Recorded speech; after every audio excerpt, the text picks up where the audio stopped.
Hello friends, और हाल ही में कुछ साइंटिस्टों को ये जानने को मिला कि जिस डार्क मैटर को हम यूनिवर्स के एक्सपेंशन के पीछे का कारण समझते आए हैं, वो डार्क मैटर मैक्सिमम थ्योरीज को तो एक्सप्लेन ही नहीं कर पा रहा है। यानी कि जिस डार्क मैटर के होने से हम एक्सिस्ट कर रहे हैं वो एक्सिस्ट ही नहीं करता। तो वहीं दूसरी तरफ ग्रेविटेशनल लेंसिंग जैसे थ्योरीज को डार्क मैटर से अच्छा तो कोई एक्सप्लेन ही नहीं कर पा रहा है और इसे सिर्फ डार्क मैटर ही एक्सप्लेन कर सकता है। यानी कि अभी भी हम घूम फिर के वापस से आ रहे हैं डार्क मैटर के पास। सो क्या सच में डार्क मैटर एक्सिस्ट करता है या नहीं?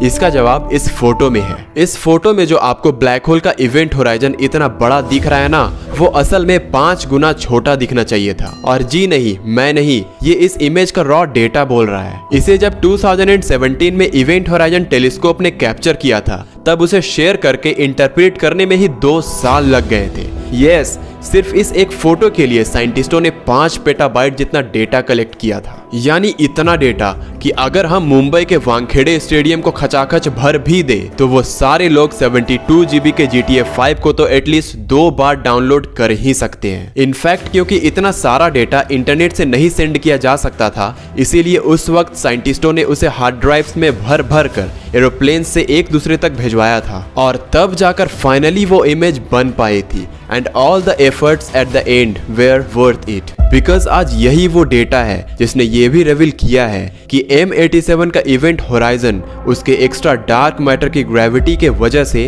हमें 5 गुना मैग्नीफाई होकर नजर आता है। यकीन नहीं हो रहा है, राइट?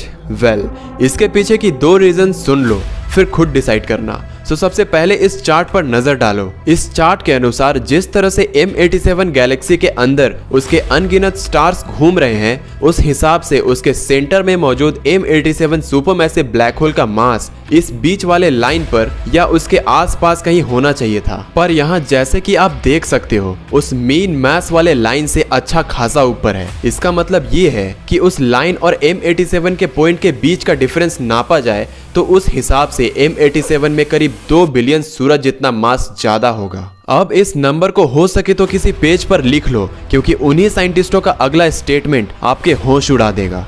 उनका अगला स्टेटमेंट था कि जब उन्होंने M87 गैलेक्सी के स्टार्स के मूवमेंट पर उस गैलेक्सी में मौजूद टोटल एस्टिमेटेड डार्क मैटर के असर को कंप्यूटर पर सिमुलेट किया, तब उन्हें पता चला कि जिस तरह से M87 गैलेक्सी के स्टार्स मूव कर रहे हैं, उस गैलेक्सी का ज्यादातर मैटर उसके बिल्कुल सेंटर में होना चाहिए। अब कोई गेस करना चाहेगा कि एग्जैक्टली कितना?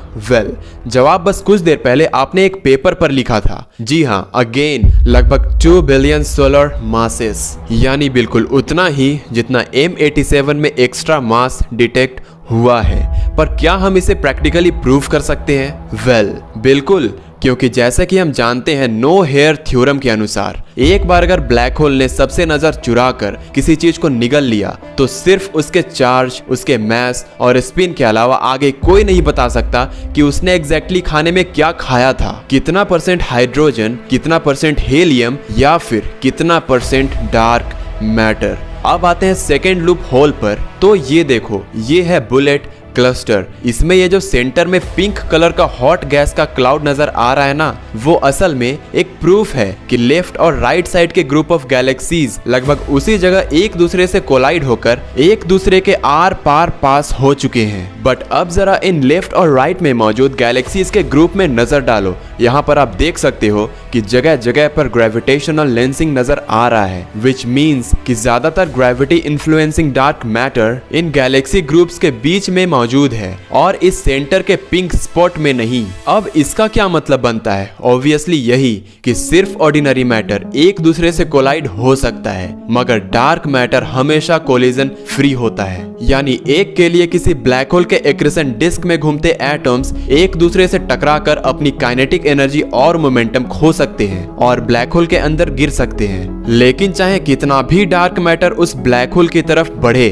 अनलेस वो बिल्कुल किसी तीर के तरह सीधा उसके सेंटर की ओर नहीं बढ़ रहे, वो बिना अपने मोमेंटम खोए जिंदगी भर ब्लैक होल की एग्रेसेंट डिस्क में ही घूमते रहेंगे। यानी कि फ्रेंड्स, कहने का मतलब सिर्फ इतना है कि व्हाट इफ जो ब्लैक होल के अंदर डार्क मैटर की बात हम कर रहे हैं ना, वो असल में सिर्फ उसके एक्रेसेंट डिस्क में फंसा हो।